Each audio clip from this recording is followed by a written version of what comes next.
What's going on YouTube, and welcome back to my YouTube channel. In this video, what I want to talk to you guys about is my experience in the neonatal ICU. I just finished up intern year, and so I just finished that rotation, and I will be moving on to second year. So let's discuss what is the NICU.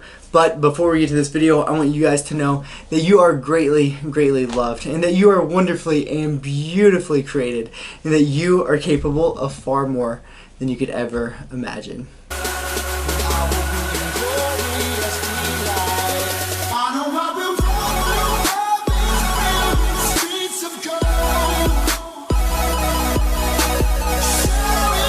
Okay, so just the very basics, what is the NICU or the neonatal ICU? And so pretty much neonatal means the time of life from a baby from 28 days old and younger, so the neonatal period. And then the intensive care unit would be a place where the babies are going to need a lot more intense care or a lot more supervised care. And so pretty much the nurses, the nursing staff, and the accessibility to different ventilators, oscillators, medications that we can't really give on the floors could also be given in the NICU. All of that encompasses the ICU. So it's pretty much a more acute care setting or a more intensive care setting that these babies will need. And so my period in the neonatal ICU was just 31 days or 30 days. So in the MedPeds program, we rotate about every 4 weeks or so. And so I got to experience 1 month in the NICU. And just a quick overview about my experience in the NICU. I thoroughly enjoyed it, but it is a very steep learning curve. You feel very dumb and inadequate your first couple days because this isn't really anything that you've learned in medicine. This isn't anything you've learned in medical school or really anything up to this point. It is all brand new stuff that you don't know a whole lot of. So after that very steep learning curve and you're like sprinting up this ginormous hill, this big mountain, once you get, well, and you're still not going to be there, but once you get more comfortable, then you can really start to appreciate everything. And so some of the big things that I truly fell in love with while I was in the NICU would be the relationships with the families. So these families are going to be there probably for the entirety of your rotation in the NICU, and you really get to develop personal relationships with them. So I'm currently in my second year, moved on to a different rotation, but today I had the opportunity to go back into the NICU and just to visit with the families that I had during that rotation, and it was just such a blessing just to see their face light up and to see their appreciation of the care that I gave to them and to their child was amazing. It just made me rejuvenated. It filled me with life and excitement to continue to be a doctor. So that would be probably the biggest asset that I thought, or the biggest plus of the NICU. Another big one is that you get to do procedures. And so some of the procedures that you get to do is a umbilical artery line and a umbilical venous line. So these UVCs and UACs, venous catheters, these are things that you'll probably do every single day. And even as an intern, you will be doing these procedures. And so I'll post a video right here so you can kind of see what goes into that.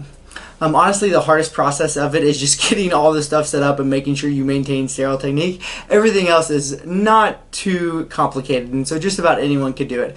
A couple of the other procedures that you may have the opportunity to do would be an arterial stick, arterial line, intubations. You should definitely get some intubations during your NICU experience. So those are just a few more hands-on experiences that you get to have in the NICU, which is another huge advantage. 3, it is very fast-paced. That you'll be rounding. You round pretty long throughout the day, but then also there's deliveries all the time, so you're always in and out. So if you're someone that likes to do one task and do it till its completion, you may not like the NICU too much because you never know when a baby's going to come out, and you have to be ready to go deliver that baby. So plus or minus, depending on what you think of it. I guess I could talk about a few of the cons. I don't think that there's too many. One of them would be the lifestyle.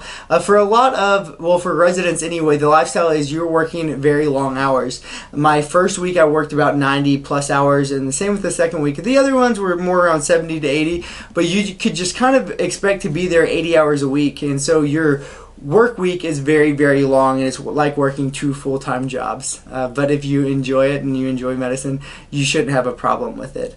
Another kind of goes right along with that is, like, with the long work hours, you may not have nearly as much time to do stuff that fills you up and gives you life outside of medicine. So for me, that's working out and fitness, spending time with my wife, spending time with my family, and I didn't have as much time for those things. Another thing would be your nutrition. If you do not meal prep and pack your meals and have snacks all throughout your white coats, then you may fall back on your nutrition or just be eating whatever kind of junk that they have there. So it's kind of hard to keep up with your everyday life experiences as well. So those were some of the pros and some of the cons of the NICU. The next thing I'll talk about in the NICU is some of the pathology that you might get to see that can be very exciting, especially to a new intern that hasn't been able to see these and diagnose these and get to manage these. So one would be a congenital diaphragmatic hernia. I'll put a picture of that right here.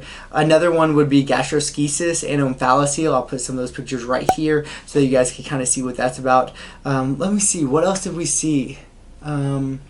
You'll get to manage children on ventilators, so if that's not something you have had experience with, that is vital to your practice of medicine. So being able to manage a vent, being able to manage an oscillator, things that we all need to know how to do. This is a great opportunity to learn those things. Some other pathologies would be retinopathy of prematurity.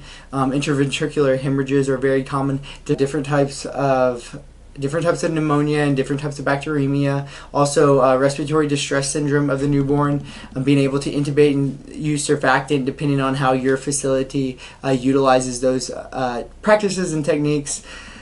Alright guys, attempt number 3 as my battery was exhausted again. And so I'll just continue going on with a couple other pathologies that you might see in the NICU before we kind of end this video. Alright, so one would be a patent ductus arteriosus, very common in the newborn period, and what is kind of cool about that during your rotation is that you'll get to hear this murmur very often, and so that will kind of help your physical exam findings. As you hear these every single day, you might get a sense of what normal is and then abnormal and be able to compare the two and then kind of distinguish these murmurs. Because in everyday life throughout medical school, you read up on these things, you kind of know what the test answer will look like, but you don't really make the connection with your ears and what it actually sounds like. So that is a great opportunity to learn all of these baby murmurs or neonatal murmurs that you could hear every day. Alright, I may have mentioned this earlier, but then sepsis. Sepsis in the neonatal period can be very common as well, especially if they have prolonged stays in the ICU, when they have multiple different lines in, central lines, different things like that. There are sources that could lead to infection, and so you may get to treat sepsis a lot, know what antibiotics to use, and the different kinds of pressors to use as well. So those are just some of, this is definitely not an exhaustive list of different pathologies that you can see in the NICU. Those are some that I got to see and some that I had the opportunity to manage and learn about. So hopefully the slides that I put up, the pictures here, helped you guys kind of understand them a little bit. Alright, so now just to kind of wrap up my video on the NICU, it's been very spliced and cut, and that is just because the battery kept dying, but I hope this was helpful. I'll just say that my experience in the NICU was very, very good. The beginning was rough, the hours were long, and I think I may have had like a little bit of a negative attitude the first week of it, but going on, I definitely enjoyed it a lot more. Like I said, there's a very steep learning curve, so do not get discouraged at the very beginning. Use this rotation as an opportunity to be a sponge, to learn literally as much as you possibly can, because this will be your first exposure to this type of medicine. And then also make sure to make great connections with the family, because when the weeks get long and the days get even longer, it feels like those small moments with the interaction with the families will rejuvenate you. They will give you life and just kind of make your whole rotation better. And when you are working, say, 80 to 90 hours a week, you need something that is going to give you life and spark and passion about being a doctor again. And those small moments with those families, I can promise you will do that. Well guys, I hope you liked this video about my NICU experiences and some of the pathologies that I was able to see. If you guys have any questions about the NICU whatsoever, please comment below, and also comment if there are any other videos that you guys would like to see. And before I end the video, I want you guys to know that you are greatly, greatly loved, and that you are wonderfully and beautifully created, and that you are capable of far more than you could ever imagine.